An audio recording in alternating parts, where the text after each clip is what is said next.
इंग्रजी भाषेला घाबरू नका. इंग्रजी भाषा कोणताही रॉकेट सायन्स नाही आहे.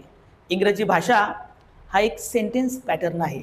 विद्यार्थी मित्रांनो, मी पण तुमच्यासारखा महाराष्ट्रातील ग्रामीण भागामध्ये 10वीला इंग्रजीमध्ये 41 आणि 12वीला इंग्रजी विषयामध्ये 36 गुण मिळवलेला विद्यार्थी आहे.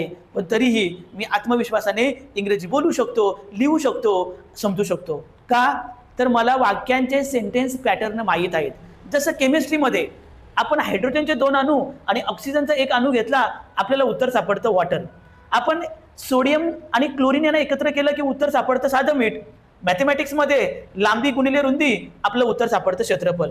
अगदी त्याच प्रकारे विद्यार्थी मित्रांनो, इंग्रजीमध्ये फॉर्म्युला आहे आणि तो इंग्रजी भाषेचा फॉर्म्युला आहे सब्जेक्ट, व्हर्ब आणि object. For example, Sachin cricket खेळत आहे हे वाक्य मला इंग्रजीमध्ये बोलायचे किंवा लिहायचे, तर मला त्या वाक्याचा फॉर्म्युला माहीत असणं गरजेचं आहे.